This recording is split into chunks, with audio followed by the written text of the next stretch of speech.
92.3 Amp Radio.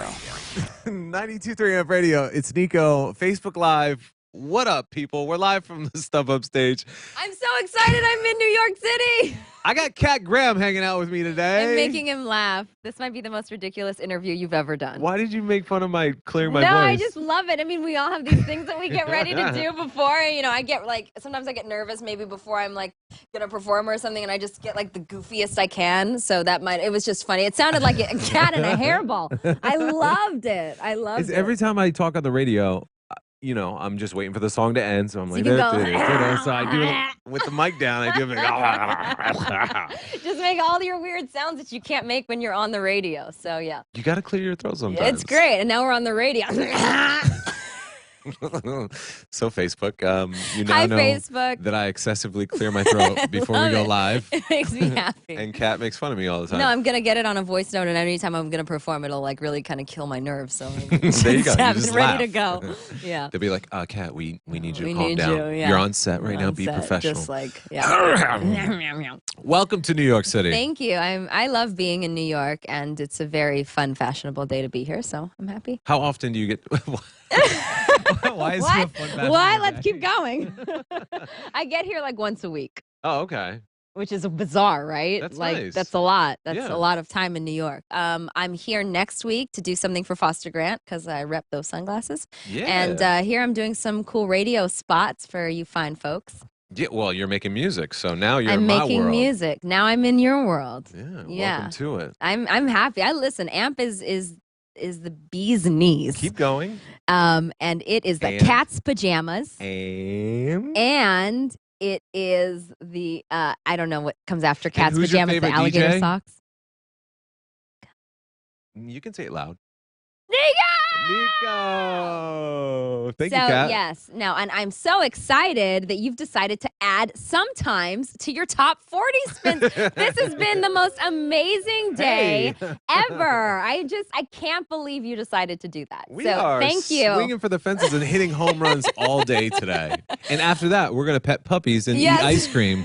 Yes. Not fat-free, no sugar ice cream. Ouch. Yes, it's Raw. the best. Anyways, no, I on a serious note, I am very excited that you guys had me here because as an independent artist, it is a little tricky to navigate through the treacherous fields of the music industry. So I am very happy that you have had me here and that I hope that your listeners actually really do enjoy this single sometimes and that they do request it and that, you know, I can come back here and tease you. Yeah, I look forward to that. Yeah, it'd be great. So the song is great. It's you. got a nice disco vibe. It's all about that. I mean, who It's all doesn't love a about little fun. It's all about fun. You know, we're getting into the spring, summer. I wanted to do something that people could dance to, that people could have fun with. And Yeah, absolutely. we shot this thing for the fans, which is like a viral kind of clip. We just did like one take before rehearsals, and it was so much fun to do. And we just put that out and, you know, just having fun with it in an organic way. That's Try and cool. pop, organic pop. You work with Babyface on this one. I do. We wrote it together. Tell me about that experience. I mean, he actually co-wrote the entire album with me. Oh, wow. Yes, I tied him up and and said and held him hostage and got a full record.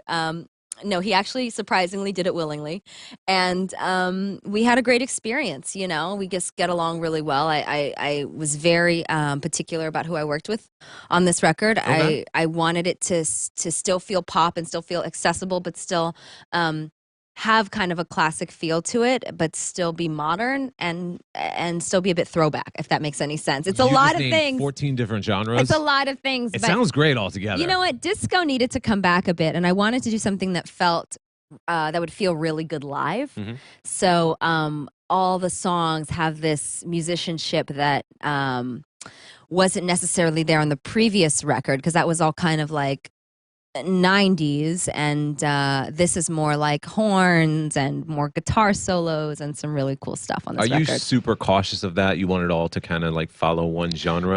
I'm super. I like my albums to be cohesive. I kind of like, it's kind of a pet peeve when I hear artists say, "Well, you know, this person produced on my record, and then I got this feature, and I got this person," and that's how I hear it. Yeah, that's how it is. That's how it is. Yeah. And it's just kind of, in a weird way, tacky. Because I feel like back in the olden days, people used to have one producer for that album, and that producer would take them through this journey and this story of sound. And that was what I wanted to recreate with Kenny over, the last record that he executive produced and this one that he actually wrote with me. I wanted to go on this journey with him. So and the only person that, I consulted with on this was Prince. And so this was, I don't know if you know the history of the album kind of coming together. No. So it originally was supposed to be Roxbury Drive Reloaded, right? Which was my old record, plus a few more, new recordings that felt a bit more pop, a bit more accessible, because the old record was so kind of, it was like a niche, right? Like anyone that liked Tribe Called Quest, anyone that liked maybe, anything like the Jimmy Jam and Terry Lewis era, that kind of thing, that they would love that. But that's not necessarily all of my fan base. That's not the people that have been watching me for years. That's not the people that listen to Amp Radio. So we were like, okay, how do we do something that's more for the people? So I started recording these few records, and I would do this thing with Prince where we would send each other records back and forth and tease each other about them. And then I sent All Your Love, and he said, well, why aren't you doing more records like this that feel more Giorgio Moroder, that feel more disco, that feel more Donna Summers? And why aren't you doing that? Why aren't you dancing more? And I was like, you're right. Like, what am I doing? And I actually, for the first time ever, since I had known him, listened to him and brought these ideas back and started working on this record and said, okay, well, let's do a funk record. And he was like, absolutely. And we were able to record a couple, and then I had to finish one that actually ended up on the album, and then I had to finish everything with Kenny. So it was a hard process, but I hope that I connect the people to what I'm trying to make, what I'm trying to bring back. Yeah, my message and the energy of the time in the 70s where you could be a bit more flamboyant and you celebrate disco and being different is celebrated, which I think we need in this world, especially in this country, more now than ever. Absolutely. So I want to be somebody that celebrates that, which is why the All Your Love video was so important, because it wasn't just about drag queens and Paris is Burning. I don't know if you've seen it, but I saw it. Yeah. So was cool. It's so much more than that. It's very cool makeup. Very, very cool makeup. And we just wanted to do something that felt very inclusive, not exclusive. And even though the last record was super fun and 90s, it felt exclusive to me. And this is a very inclusive record. This is something that I wanted. There's more chanty kind of doubles on the hooks, right? So even that alone is something that I didn't necessarily do on the last record, because I wanted everyone to feel like they're singing along and they're a part of this process. I wanted to bring the world into this album, and I kept it really close to my heart, and I only worked with 3 people on it. Wow. Yeah. You know exactly what you want. And I do. I admire that. Thanks. I wake up every morning and I'm like, what pants do I put on today? I have that problem too, which is I just usually wear the same thing every day. Do you except micromanage, do you think? Oh my gosh. I'm like a Virgo rising. I am impossible. I absolutely micromanage everything. But you know what? I have a small team, but a really, really great team of people that are absolutely like the kings and queens of their field. So I do shut up and listen sometimes, but when it comes to making music, the only person that I've really ever listened to consistently and not argued with was Babyface. And that's I just love him to pieces. And he's been so empowering. And, you're working with this legend and you just, sometimes I'm just like, why is this guy giving me the time of day? Like, how can he believe in me? Amazing. And he's been so incredibly empowering. That's amazing. Which is just him. It's just who he is, And the fact that I'm an independent artist and I'm like, I will put all my money in this and I don't care what it is, but I believe in you, direct me, and I won't listen to anyone else. I think that's also empowering too, because he, I think, grew up and was around those kind of producers that took artists under their wings and did these whole records with them. You look they play a big part in the vision. Absolutely. It's not like you can take a producer and say, I want you to make me a hip hop record. No, and there's this amazing, actually, Roy, who is here in the building, got me into this Hulu show called Soundbreaking. Have you heard of this show? No. Soundbreaking is amazing, and it breaks down the history of music, right? When maybe recording engineering started to when electricity was introduced into music. And it's just like it's one of the most profound shows I've ever seen. And they interview all these different producers from the Quincy Jones. Who else was on the show? George Martin produced it, and it's incredible. Phil Spector, they do all these different profiles of all these different producers, and you're watching this kind of arc of when, you know, music was a bit more iconic and a bit more like, oh, remember when, you know, Jimmy Jam and Terry Lewis did that Janet album, and remember when Quincy just touched Thriller, and, you know, you remember all these moments when the Bee Gees did that one record, and you remember when Stevie Wonder worked with that one, what was that one producer that was doing when Electricity with the keyboards, and it was the crazy... Bruce Margolov. Bruce Margolov. And Bruce Margolov was responsible for this hugely amazing introduction of sound for Stevie with these incredible keyboards and these incredible synths and things that hadn't been used in the industry at that time. So for me, I'm looking at people like that in an industry where, you know, no offense to pop radio, but it kind of just changes like that. And I'm like, I love the fact that you guys have this much power and this much, you know, accessibility and to all these amazing millions of listeners and these kids. But, you know, I want to be a part of a structure of being an artist where you have this one producer that takes you on this journey and completes the journey with you. And there aren't many producers that can necessarily do it. Some producers are like, you know what, I got this one song for you, and that's kind of where it ends, or I got a couple songs, but they don't necessarily want to commit. And he did, and it's really amazing. It's amazing. Do you have issues with commitment? I don't think so. But I'm really proud of my commitment to go on this music journey with Kenny. It sounds to me like you have the perfect vision for what you've been producing and what you're doing, and the fact that you pointed out that music wasn't as accessible back in the day. There were the producers that knew exactly how to create these sounds because there was only one way to do it. Now it's a trillion people with a laptop and some plugins, and that's great though. It's great. That's great. It definitely, the authenticity, the actual unique nature of the sounds isn't there anymore. No, and you have to create it, which is why, you know, I wanted this album to not sound like necessarily everything else. I don't like auto-tune. I don't like the sound of auto-tune. It drives me up the wall. It sounds whack. What's the key? Say no. What is the key? What is the key? Trying to be on? Why? Drives me nuts. 7 keys, one voice. I don't understand it. Stupidity. But whatever. I just, you know, I like the idea of forming a certain kind of sound. So I get obsessed with this idea. So with, you know, Roxbury Drive, it was strictly 90s. Strictly 90s, up and down every song on that record, from the snares that we used to the hi-hats to everything. And then we went back and found some older plugins from the 70s, and, you know, we brought in some different kinds of instruments and external gear that was creating this kind of that Giorgio Moroder, that, you know, the guitar that was doubled, you know, things like that. And we wanted to just really recreate, but also create our own modern version of bringing in new sounds that aren't necessarily being heard on the radio right now. And it's up to you guys to play it, but I wanted to just make sure that I had integrity, which is what I've learned from Beautiful. Both of those producers is artistic integrity. So we'll see if you guys like it. You check it out, guys. Sometimes. And the album drops June 2nd. The album is completely done, ready to go? Completely done. It was mixed by Tom Coyne. Rest in peace. Was one of his last things that he mastered, and I'm really honored that he was one of the that I was one of the last people that he heard. That's cool.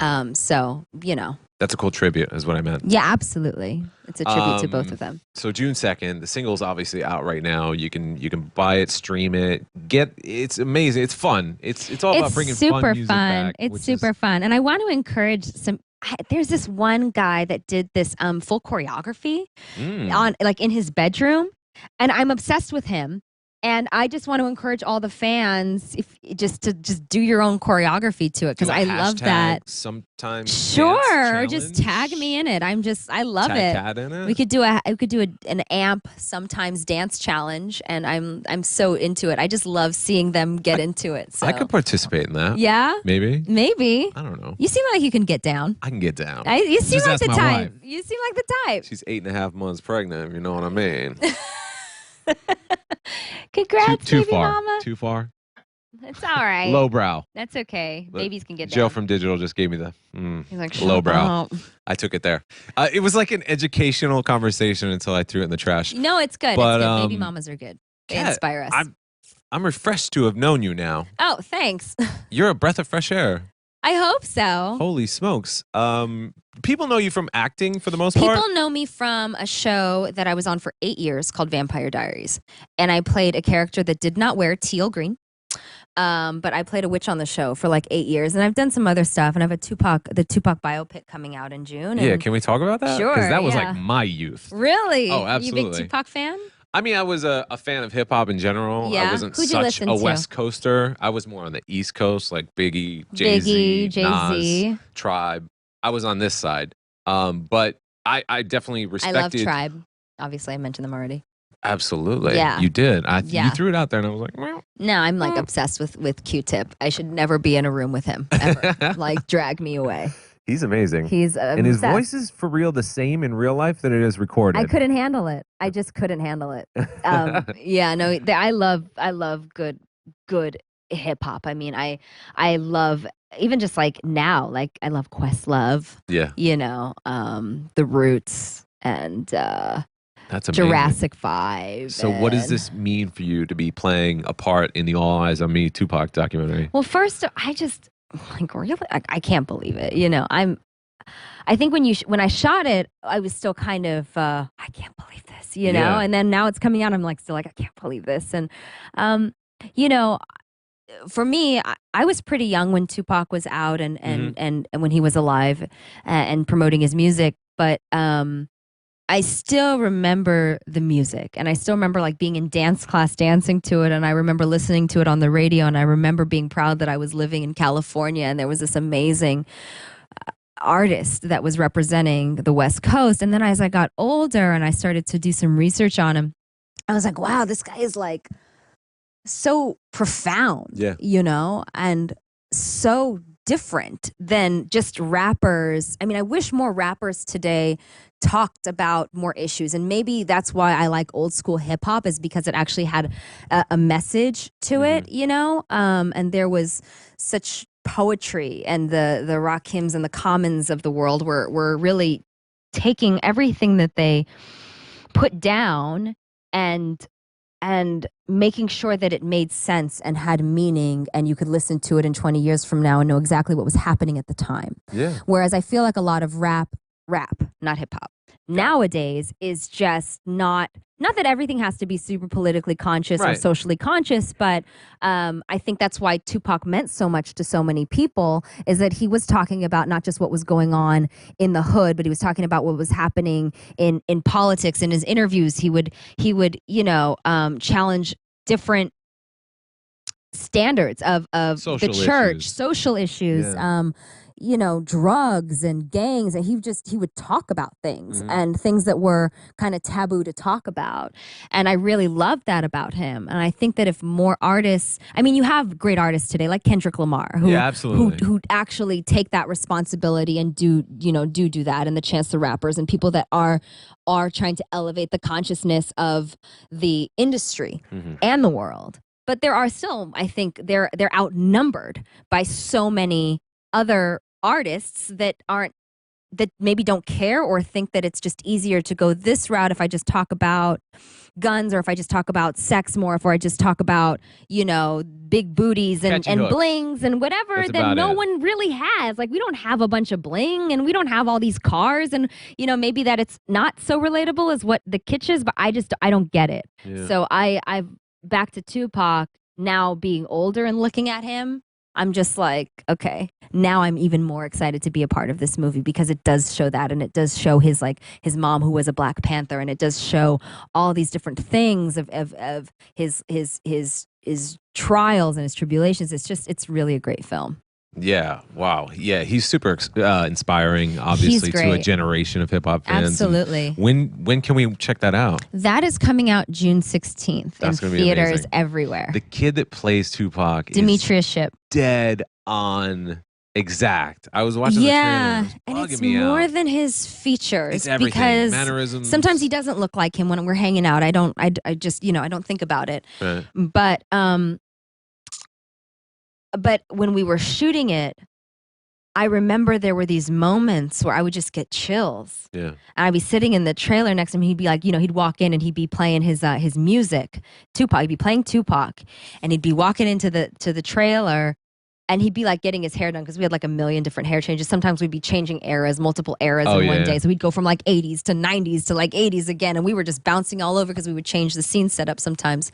And he would just be playing his music. I'd look over at him, and I'd just be like, he had all the rings and like the open Versace shirt. It would just blow my mind. It's crazy. He got really into the character and he did his work. He just definitely did his research. I'm looking forward to that one. I think you're going to like Guys, it. check out the All Eyes on Me documentary. Of course, get Sometimes. Kat Graham would really appreciate it. Yeah, or And don't, whatever, but I just listen to it. Stream it, listen to it, check it out, dance to it, and and I have some other records that'll be on the album that you guys might like more. And the album's dropping June 2nd. June 2nd, Love Music, Funk Magic, it's called. Love Music, Funk Magic. That's it. Kat And when you Graham. say it like that, like a radio host. That's how they did in the 70s. Yeah, you got to do it like that. We got to get you some, what are those called? Mutton chops? Yeah. Yeah, I could have those. So next time I come in, I want to like fully like dress you like 70s and put you like glasses on and mutton chops and like some really Polyester cool shirts. all of it. A little chest Like spaghetti yeah, happening. with like socks that go here and maybe the sock suspenders. You guys know about those, right? Platforms. So yeah, we'll I'm like down. hook you up. Let's do it. And then we'll do it right. Sounds good. All right, guys, thank you so much for checking us out today. Kat Graham. Make sure you check her out. What are your social medias? What are your social medias? What are they? Kat Graham Kat Graham. on Twitter and Instagram. Everywhere. And then Kat Graham Official on Facebook. I have to look at Roy to make sure. And I think that's all I'm on. All right, cool. Well, find her. Listen to the music. She's lovely. Thank you for joining me on the StubHub Thanks Stage. for having me. Here at This was 92.3 awesome. Amp Radio. We appreciate you. Goodbye, Facebook fans.